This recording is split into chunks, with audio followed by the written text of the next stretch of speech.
গল্পের শুরুতেই দেখা যাবে রাঙার ঘরে উকিঝুঁকি মারছে একলব্য।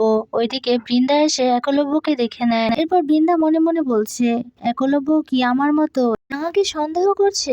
কথা ভেবে বৃন্দাও সেদিকেই তাকিয়ে থাকে। এরপর একলব্য উকিঝুঁকি মেরে দেখছে ওই রাঙা কি করছে। এদিকে দেখা যাবে নকল রাঙা আয়নার কাছে যায়। এরপর দেখতে পায় একলব্য দরজার কাছে দাঁড়িয়ে উকিঝুঁকি পাচ্ছে। এরপর মনে মনে নকল রাঙা বলছে, দিদির জামাইটা আমার দিকে নজর রাখছে, আমাকে সন্দেহ করছে মনে হচ্ছে। না না, আমাকে এত তাড়াতাড়ি ধরা পড়লে চলবে না, আমাকে এক্ষুনি একটা কিছু করতে হবে। কথা বলেই ঘর থেকে বালিশটা নিয়ে বাইরে বেরিয়ে যায়। ওইদিকে বৃন্দাও লুকিয়ে পড়ে। এদিকে একলব্য অন্যদিকে তাকিয়ে থাকে। এরপর নকল রাঙা এসে বলছে, একে উড়ান বাবু, তুই এখানে কি করছিস? তুই কি উকিঝুঁকি মারছিস নাকি? আরে নিজের ঘরে কি উকিঝুঁকি মারে কেউ? এরপর একলব্য বলছে, তোমার হাতে বালিশ কেন? এরপর নকল রাঙা বলছে, আসলে আমি বাইরে শুব, ওই ড্রয়িং রুমে শুব, কারণ এখন তো এইদিকে চোরের উপদ্রব আছে। আর কি যেন একটা বেরিয়েছে, কালকে খবরে দেখলাম। ওগুলো যদি বাড়িতে ঢুকে পড়ে, এই কারণে বাড়িটাকে পাহারা দেওয়ার জন্য আমি ড্রয়িং রুমে শুব। মা কিন্তু আমাকে বলে গেছে ড্রয়িং রুমে শুতে, আর আমি যেহেতু বাড়িতে আছি বাড়িটা একটু খেয়াল রাখতে বলেছে, সে কারণে আমি ড্রয়িং রুমে শুব। এই কথা বলতেই তখন দেখা যাবে সার্থকী, ময়না, পাঞ্চালি আর অঙ্কুরও সেখানে আসে। এরপর সার্থকী রেগে গিয়ে বলছে, এত রাত্রিবেলা কি নাটক হচ্ছে? হ্যাঁ। এরপর রাঙাও বলছে, আরে আমি ওই ড্রয়িং রুমে শুব, কারণ বাড়িটার পাহারার দরকার আছে। এই কথা শুনে সবাই অনেক অবাক হয়ে যায়। এদিকে বৃন্দা বলছে, কেসটা কি হলো? এই মেয়ে রাঙা কেন বাইরে ড্রয়িং রুমে শুবে? নিশ্চয়ই কোনো কারণ আছে। এদিকে দেখা যাবে রাঙা কারো কথা না শুনে নিচে ড্রয়িং রুমে চলে যায়। এদিকে পাঞ্চালি বারবার করে রাঙাকে ডাকতে থাকে, বলছে, রাঙা এই দাঁড়া, আমার কথা শোন। ওইদিকে পিছু পিছু সবাই চলে আসে। এরপর পাঞ্চালি বলছে, কিরে রাঙা, তোকে যে বলছি তুই কি শুনতে পাচ্ছিস না? তুই এখন এই ড্রয়িং রুমে কেন শুবি? এরপর রাঙা বলছে, তুই জানিস না দিদি ভাই, এখন আমাদের শহরে কি বেরিয়েছে, আর মা বলেছে এদিকটা ভালো করে পাহারা দিতে, তাই তো এখানে শুভ। এরপর সভ্য এসেছে। সভ্য এসে সমস্তটা শুনে রাঙাকে বলছে, রাঙা তুই সত্যি পাহারা দিবি? তাহলে আমাকেও রাখ তোর সাথে। আমি গুরুদেব হওয়ার চেষ্টা করছি। আমি যবে থেকে ভাবছি যে আমি গুরুদেব হব, তবে থেকে কিন্তু আমার একটা অন্যরকম সাহস হয়েছে। তাই তোর সাথে আমাকেও রাখিস। এরপর একলব্য এসে নকল রাঙাকে বলছে, আচ্ছা তোমার কোনো কাহিনী কিন্তু আমি বুঝতে পারছি না। তুমি কি বললে মাত্র? তুমি আমাদের পাহারা দেবে, তাই তো? এরপর নকল রাঙা বলছে, আমি তোদের পাহারা দেব। এই কথা শুনে দেখা যাবে একলব্য বলছে, তাহলে তোমার তীর ধনুক, তোমার তীর ধনুক কোথায়? তখনই সেখানে বৃন্দা আসে। বৃন্দা এসে বলছে, আমারও ঠিক একই প্রশ্ন একলব্য। রাঙার হাতে তো আগে সব সময় তীর ধনুক থাকতো, তাহলে এখন এখন রাঙার তীর ধনুকটা কিন্তু রাঙার হাতে দেখা যাচ্ছে না। এদিকে এসব কিছু শুনে তো ভীষণ চিন্তিত হয়ে পড়ে নকল রাঙা। ওইদিকে দেখা যাবে বৃন্দার কথা শুনে সেখানে ময়না এসে বলছে, তুমি কি বলছো দিদি ভাই? ও তো এখন নিজের তীর ধনুকটা হাতে নেই, তুমি আবারও ওকে মনে করিয়ে দিচ্ছ, তুমি ওকে জোর করছো তীর ধনুক নেওয়ার জন্য। এ কথা বলতেই সার্থকী বলছে, ওনারা কেউ জোর করছে না, রাঙার হাতে তীর ধনুক নেই দেখে জিজ্ঞেস করছে যে রাঙার তীর ধনুক কোথায়। কারণ এই মেয়েকে দিয়ে কোনো ভরসা নেই। এই মেয়ে তীর ধনুকটা আবার কোথায় রেখেছে, কি করবে কিছুই বুঝতে পারছে না। এই মেয়েটা যবে থেকে এ বাড়িতে এসেছে তবে থেকে এ বাড়িতে অশান্তি লেগেই আছে। এরপর দেখা যাবে সভ্য এসে বলছে, এ তোরা কি বলছিস ওকে? হ্যাঁ তোরা কি বলছিস বলতো? এটা আমাদের রাঙা, ওর তীর ধনুক হয়তো ও রেখে দিয়েছে। এ কথা বলতেই দেখা যাবে সার্থকী বলছে, আমার মনে হয় না ওকে দেখে যে ও আমাদের রাঙা। এরপর সভ্য বলছে, তোদের সন্দেহ হচ্ছে তাই না? দাঁড়া, আমি তোদেরকে এক্ষুনি প্রমাণ করে দেব এটাই রাঙা। আমার দিব্য দৃষ্টি দিয়ে আমি চেক করছি। কথা বলে রাঙার মাথায় হাত দিয়ে দিব্য দৃষ্টি দিয়ে চেক করছে সভ্য। এদিকে পাঞ্চালীকে বৃন্দা বলছে, পাঞ্চালী তোমার ভাইয়াকে আটকাও, তোমার বর্দাকে আটকাও বলছি। এই সভ্য, তুমি কি করছো কি? কথা বলতে সভ্য বলছে, তুমি আমার ধ্যানটা কেন ভেঙে দিলে? আমি তোমার দিকে এমনিতেও তাকাতে চাই না, তোমার সাথে কোনো কথাই বলতে চাই না, তুমি আমাকে কেন এসব কথা বলছো বলো তো? আমার ধ্যানটা এভাবে ভেঙে দেবে না। কথা বলে আবারও দিব্য দৃষ্টি প্রয়োগ করছে। তখন বলছে, হ্যাঁ এটাই আমাদের রাঙা, আর কোনো সন্দেহ নেই, 100% শিওর যে এটাই আমাদের রাঙা।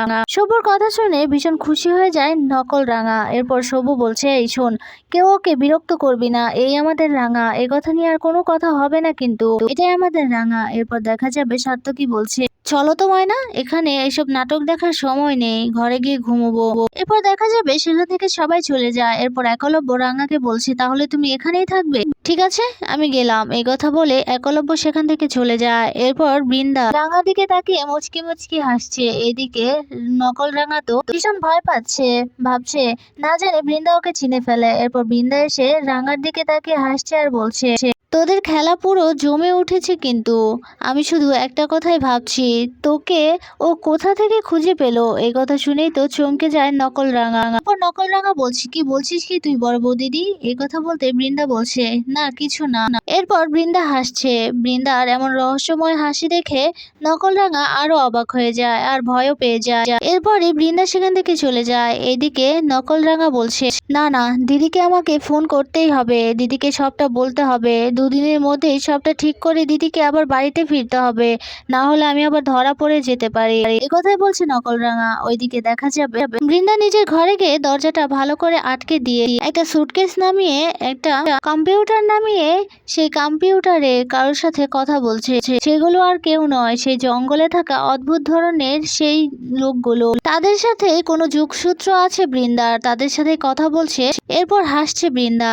ওইদিকে দেখা যাবে জঙ্গলে ঘুমিয়ে আছে রাঙা। এরপর সকালের আলো ফুটতেই রাঙার ঘুম ভেঙে যায়। ঘুম ভাঙতেই রাঙা এদিক সেদিক তাকাতে থাকে। এরপর নিজের তীর ধনুক বের করে পুরো জঙ্গলটা দেখতে থাকে রাঙা। ওইদিকে দেখা যাবে নকল রাঙা সোফায় ঘুমিয়ে আছে কাঁথা মুড়ি দিয়ে। আর সার্থকী এসে তো ভয় পেয়ে যায়, বলছে, এই আবার এলিয়েন ঢুকে পড়লো না তো আমাদের ঘরে? এটা কে কে এখানে এভাবে শুয়ে আছে?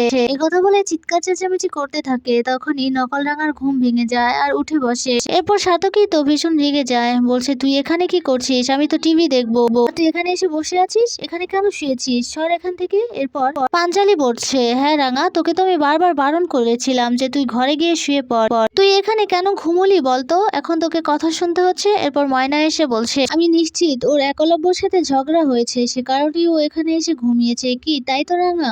এরপর নকল রাঙা বলছে, আরে না রে মেজুবো দিদি, আমি তো এমনি এখানে শুয়েছি তোদেরকে পাহারা দেওয়ার জন্য। এরপর দেখা যাবে সার্থকী বলছে, এমনিতেই দেশের অবস্থা ভালো না, ওই জঙ্গলের এলিয়েন গুলো যদি বাড়িতে ঢুকে পড়ে তখন আমাদের কি হবে? ওরা সবাই মিলে যদি এখানে আসে আর আমাদের যদি খেয়ে ফেলে বা মেরে দেয় তখন কি হবে? এ কথা শুনে নকল রাঙা বলছে, হ্যাঁ রে, আমার মনে হয় কি ওরা যেখানে থাকে সেখানে ওদের আর জায়গা হচ্ছে না, তাদের ছেলে সন্তান নিয়ে ওখানে আর থাকতে পারছে না, সে কারণে আমাদের শহরে চলে এসেছে। এ কথা বলতে সার্থকী রেগে গিয়ে বলছে, আমার সাথে তুই মজা করছিস না?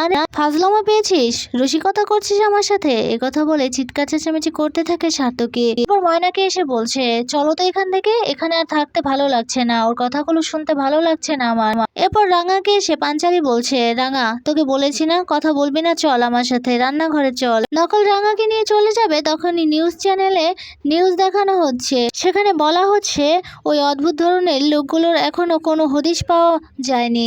আমরা গোপন তথ্যে জেনেছি যে সেই জঙ্গলে চিফ কমান্ডোর লোকেরা আছে। এখন আমাদের সন্দেহ সেই চিফ কমান্ডোর লোকেরাই কি এসব কিছু করছে নাকি অন্য কিছু। কিছুতেই সেই অচেনা সে মানবগুলোকে এখনো ধরা যায়নি। কেউ বলতে পারছে না তারা সত্যি এলিয়েন নাকি অন্য কিছু। তবে আর্টিফাইট নামের একজন, সে এই দায়িত্বটা নিয়েছে, সেই লোকগুলোর হদিশ চিনবে, সেই লোকগুলোর হদিশ মেলাবে, এইটাই বলেছে। কিন্তু কে সে এই আর্টিফাইভ? এই কথা শুনতে দেখা যাবে এদিকে সার্থকী বলছে, দেখেছিস তো এখন কত কিছু হচ্ছে, এই শহরটা গিলে ফেলবে, কিছুই বুঝতে পারছি না, আমরা বেঁচে থাকবো তো? এই কথা বলে ভয় পেতে থাকে সার্থকী। তখনই সেখানে বৃন্দা সুটকেস নিয়ে নেমে আসে। পাঞ্চালি দেখে বৃন্দাকে বলছে, বাবা কি ব্যাপার বড় বৌদি, তুমি এখন সেজে গুজে কোথায় বেরিয়ে যাচ্ছ? এ কথা বলতে বৃন্দা বলছে, দেখো পাঞ্চালি, তোমরা তো আমাকে পছন্দ করো না, তোমরা তো চাও না আমি এই বাড়িতে থাকি, তাই আমি কাউকে কিছু বলিনি, আর আমি একটু ঘুরতে যাচ্ছি।